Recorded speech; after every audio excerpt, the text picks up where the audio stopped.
Olá pessoal, estamos começando mais uma das nossas aulas da disciplina de análise de dados do curso de gestão de dados da Universidade Federal do Piauí. Eu sou o professor Nino Magalhães e aqui estão os meus contatos caso vocês tenham dúvidas após essa nossa aula de análise de dados com pandas, em que nós vamos ver algumas operações de pandas. Algumas nós já vimos, nós vamos rever e eu vou mostrar algumas novas para vocês. Então, para começar a nossa aula, nós vamos importar nossa biblioteca Pandas e criar esse data frame através desse dicionário de dados, né? Então, eu vou criar e mostrar aqui para vocês, fica mais fácil do que eu explicar aqui no nosso dicionário. Então, aqui nós temos as colunas col1, col2 e col3, com valores em cada uma delas, né? Então, temos valores de 1 até 4, 440, 555, 666, 444, essa coluna 2, e alguns strings aqui de dados na nossa coluna 3. Então, começando, vamos usar a função unique, né? A função unique, ela vê os valores que são únicos em determinada coluna. Se a gente observar aqui em col2, nós temos valores que são repetidos, né? 444 foi repetido aqui nesses valores aqui. Então, através do unique, ela retorna apenas os valores únicos nessa coluna. Então, está aqui, ele mostrou só 444, 55, 676. Ele não mostrou a repetição do valor 444 que existia aqui no final da coluna. Eu também posso ver, não querer exatamente os valores únicos, mas a quantidade de valores únicos em determinada coluna. Então, eu uso N único. Aí ele diz que nessa coluna nós temos apenas 3 valores únicos. Ou também querer saber a quantidade de valores repetidos para cada um dos itens da coluna. Então, usando valores counts, ele mostra cada um dos valores na coluna e a quantidade de vezes que ele se repetiu na coluna, né? Só apenas o 444 se repetiu 2 vezes. Continuando aqui, nós também podemos selecionar dados, né? Então, aqui eu já usei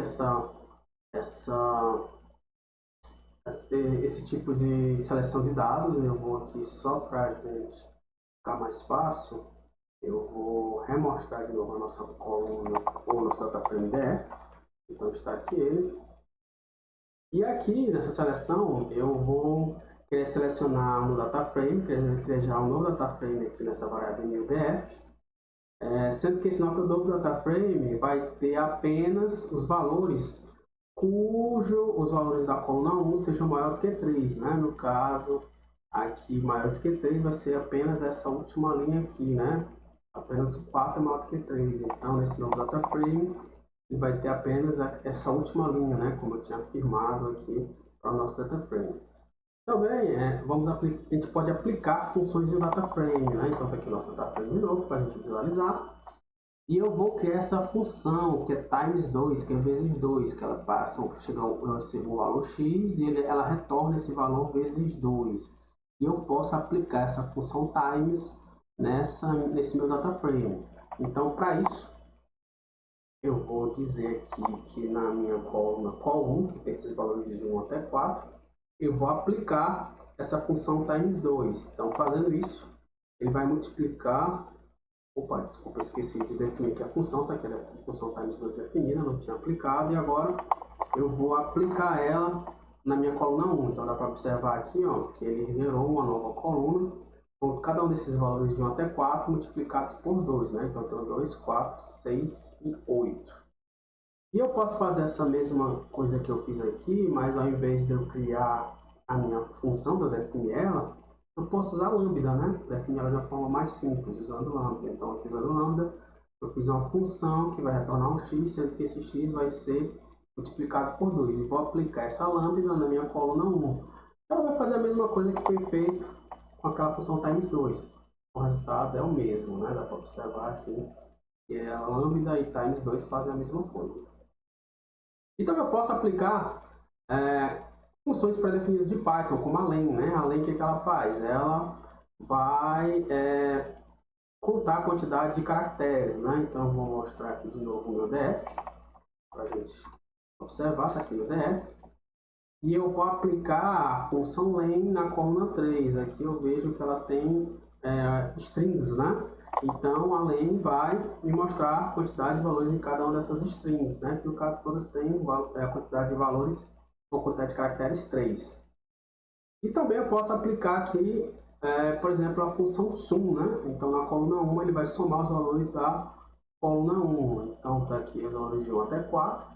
E passando dando sum, ele vai me retornar o valor do somatório desses valores da coluna 1, que no caso é 10.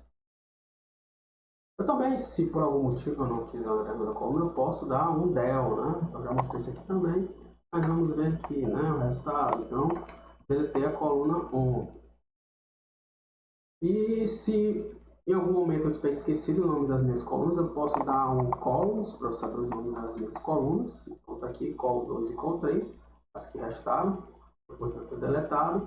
E também saber a definição de como são os índices do meu data frame. Então, os índices desse meu data frame começam em 4 até 0, no passo 1, né, aumentando de 1 em 1. Voltando aqui para o nosso data frame, para a gente observar. Agora, eu posso também querer, por algum motivo, ordenar esse meu data frame de uma determinada forma. No caso, eu posso passar a função sort values, dizendo que eu vou ordenar esse data frame by por a coluna col2, né? Então, ele vai ordenar por essa coluna col2. Então, aplicando aqui o sort values, a gente vê que ele ordenou os valores do data frame pela coluna col2, né? Então, voltando de novo aqui ao nosso data frame para a gente observar. Nesse data frame também eu posso usar a função snu, né? Snu ele vai verificar se existem valores nulos nesse meu data frame, né? Não tem nada, né? Então ele vai retornar um outro data frame, aqui no caso com tudo falso, né? Se tivesse um true, quer dizer que algum desses valores era nulo, que não é o caso. Ou posso usar a função dropNar, que a gente já viu em aula anterior, né? Então a dropNar deletaria valores do tipo none, né? Inexistentes, ausentes, que não existem no nosso data frame, só para relembrar, né? Então, continuando aqui, nós vamos agora fazer mais operações, mas eu vou precisar da biblioteca NumPy. Então, eu importei ela, criei esse meu data frame agora com alguns valores ausentes, vou mostrar aqui para vocês verem, col 2 e col 3, sendo que eu tenho alguns valores none, né? Alguns valores ausentes no meu data frame. Uma função bastante útil quando eu tenho uma quantidade de muitas linhas de dados é usar head, né? Nesse caso, como é pequenininho, eu passei head com valor igual a 2, dizendo que eu quero mostrar apenas as duas primeiras linhas do meu data frame. Então, está aqui, ele mostrou apenas as duas primeiras linhas. E também a FILNAR, né? Que a gente já viu que ela vai preencher o valor que eu passei aqui, os valores ausentes no meu data frame. Então, relembrando, está aqui FILNAR, né? Ela pegou os valores ausentes e preencheu do meu data frame com o valor que eu passei, que no caso vocês têm que preencher. Lembrando que eu poderia ter colocado o número, né? Igual como eu fiz aqui. Então, eu dei um FILNAR dizendo que eu quero preencher onde estiver ausente com valores que são a média dos valores da minha linha, né? Ou da minha coluna 1, né? Melhor dizendo. Ele vai pegar a média desses três valores e colocar em todos os locais ausentes. Então, estão aqui, né? Onde era ausente, ele pegou a média dos valores da coluna 1. E para continuar aqui, eu vou fazer esse novo data frame aqui, através desse dicionário. Então, está aqui, vou mostrar para vocês. Ele basicamente possui as colunas A, B, C e D. Cada um deles tem alguns valores de dados. E agora eu vou mostrar para vocês como pivotear um data frame. Eu vou criar um novo data frame através de parâmetros que eu vou reorganizar esses valores aqui no meu data frame para gerar um novo. Então, usando a função pivoteamento da tabela, o pivot table, eu vou querer redefinir, reconfigurar, reorganizar esse meu data frame, dizendo que agora os valores do data frame vão ser os valores da coluna D. Então, aqui os valores do data frame vão ser esses valores aqui de 1 até 5. Os índices do meu nome do data frame vão ser os valores da coluna A e B. Então, aqui vai ser um data frame com índices multinível. O primeiro índice com seus valores de A e o segundo os valores de B. Então, vou usar aqui, os primeiros índices vão ser full e bar. E o do segundo nível vão ser os valores da coluna B one e two, né? 1 e 2 em inglês. E por fim, as colunas vão ser o da minha coluna C, né? Então, os valores da coluna C, que são x e y, vão ser os valores das minhas colunas no novo data frame. Então, vamos aqui executar para a gente ver o resultado. Então, nós temos esse nosso novo data frame. Lembrando, os valores do meu data frame são os números de 1 até 5 aqui da coluna D, né? Igual como dá para ver aqui, né? Então, 1 até 5, e são os valores do meu data frame. E os índices vão ser índices multinível A e B. Então, eu tenho aqui os valores da minha coluna Tion by Full, né? Primeiro, os índices do meu data frame. Segundo, os índices do segundo nível são os valores da minha coluna B, que tinha 1, 2, 1 e 2 em inglês. E, por fim, as colunas do meu novo data frame são os valores de C, né? Então, os valores de C aqui, se a gente tiver o x e y. Então, aqui ele pegou os valores desses valores x e y, colocou como as colunas e reorganizou esse novo data frame para esse novo formato. Esse pivoteamento é bastante útil quando a gente não tem um data frame exatamente da maneira que a gente quer, mas a gente quer reorganizar ele para uma outra maneira. Então, é basicamente isso que eu queria mostrar. A aula já está ficando um pouco longa. E com isso, nós conseguimos concluir o assunto de análise de dados com pandas.